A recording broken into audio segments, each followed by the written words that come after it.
नमस्कार, मैं संतोष कुमार गणित ज्ञान की कक्षा में आपका स्वागत करता हूं। हम यहाँ पढ़ रहे थे chapter 13 class 9th NCERT mathematics. यहाँ पे हमने देखा कि क्यूब और क्यूबॉइड का सरफेस एरिया, वॉल्यूम, फिर सिलेंडर का surface area, volume, total surface area हमने देखा और उसका किस प्रकार से हमने प्राप्त किया। तो देखिए सिलेंडर क्या होता है। सिलेंडर हमने बोला था कि एक सर्कुलर शेप होता है और यही सिमिलर शेप, इसके सिमिलर शेप को इसके ऊपर इस तरह रखते जाएंगे। जैसे अगर 5 रुपीज़ के सिक्के को एक के ऊपर एक इस तरह से सेम सिमिलर सिक्के को ऊपर रखते जाएं तो यह एक हाइट गेन करता है और ये जो जिस रूप का दिखता है उसे हम सिलेंडर बोलते हैं। तो ये हो गया सिलेंडर। तो सिलेंडर में होता क्या है, एक बेस होता है जो सर्कुलर होता है। तो बेस होता है सर्कुलर, तो सर्किल का होगा रेडियस, तो सिलेंडर का होगा रेडियस। तो यहाँ रेडियस होता है और एक हाइट तक हम रखते हैं तो हाइट भी होता है। तो रेडियस होता है और हाइट होता है, ये दो चीज़ सिलेंडर का बेस है। अगर रेडियस और हाइट हमें पता है तो इसके और भी चीज़ों का हम अध्ययन आसानी से कर सकते हैं। अब देखिए सिलेंडर में जब रेडियस है, हाइट है, तो यहाँ पे सिलेंडर का जो वॉल्यूम होता है वो हमने चर्चा किया कि वॉल्यूम यहाँ पे क्या हो जाता है कि बेस इंटू आपका बेस इंटू हाइट। तो बेस इंटू हाइट वॉल्यूम होगा, तो बेस सर्कुलर है तो पाई आर स्क्वायर और हाइट एच हो गया तो पाई आर स्क्वायर एच। फिर हमने सरफेस एरिया को देखा था कि इस प्रकार सिलेंड्रिकल शेप है तो बीच से अगर इसे हम काट दिया जाए, बीच से काट दें, जैसे आप डिब्बा देखे होंगे कोई, तो डिब्बे को अगर बीच से इस प्रकार से काट दिया जाए तो ऊपर का ढक्कन और नीचे का ढक्कन ये छोड़ दिया जाए तो यह एक रेक्टेंगुलर शेप बनाता है। और यह रेक्टेंगुलर शेप कैसे बनता है, तो यह जो ऊपर का जो सर्कुलर है इसका जो पेरीमीटर होता है वही इस रेक्टेंगुलर शेप का ये एक डायमेंशन होता है, मतलब लेंथ होता है। और जो हाइट है वो विड्थ हो जाएगा।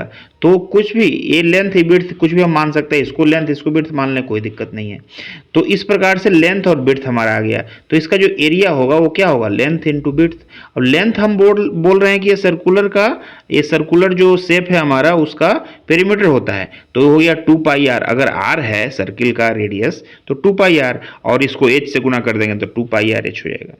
तो देख लिया हमने कि इसका कर्व सरफेस एरिया होता है 2 पाई आर एच, लेकिन ऊपर का ढक्कन और नीचे का ढक्कन दोनों को मिलाना है तो इसमें 2 पाई आर स्क्वायर ऊपर वाले का एरिया और नीचे वाले का 2 पाई आर स्क्वायर जोड़ना होगा। अब हम इस तरह से अगर जोड़ देते हैं इसमें तो हमारा जो एक्सप्रेशन आता है वो आता है इस प्रकार का कुछ होता है कि 2 pi r square plus 2 pi are H.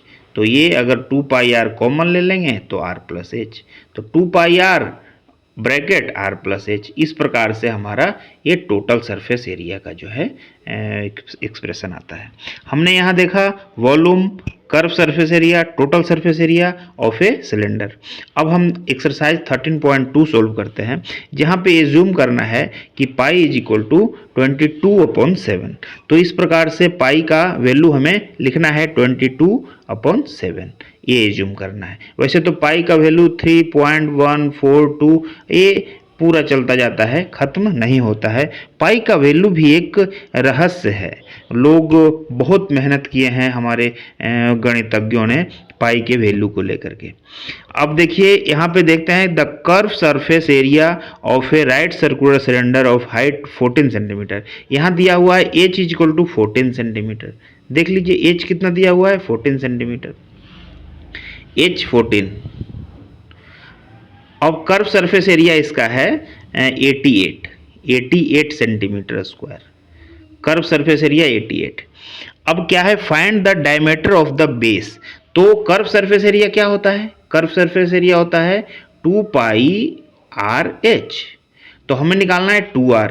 अब इसका कर्व सरफेस एरिया 88 दिया हुआ है तो इधर लिखेंगे 88, एच भी दिया हुआ है 88 is equal to 2 pi R, 2 pi R H, तो 2 पाई आर इंटू 14।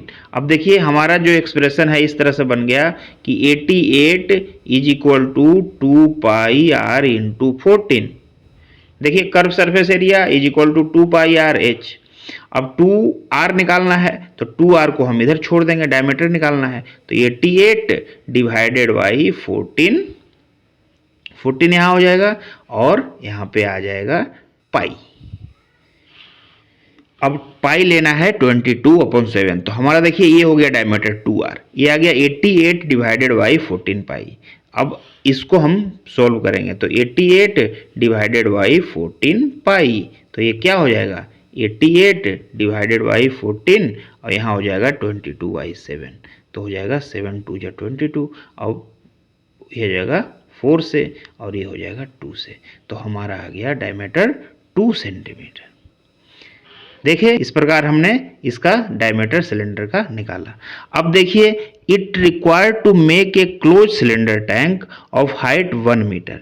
एक क्लोज सिलेंडर टैंक बनाना है 1 मीटर हाइट का, ठीक है। 1 मीटर हाइट है तो हाइट हो गया, यहाँ पे लिख लेंगे 1 metre. And base diameter 140, base diameter 140 है तो रेडियस हो गया 70 centimetre.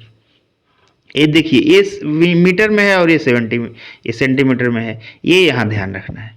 From a metal sheet how many square metre of sheet are required for the same. तो इसके लिए भी कर्व सरफेस एरिया निकालेंगे, तो कर्व सरफेस एरिया हो जाएगा 2 पाई आर एच। तो 2 पाई आर एच लिखेंगे तो क्या हो जाएगा, एच है 100, ये हो गया 100 सेंटीमीटर।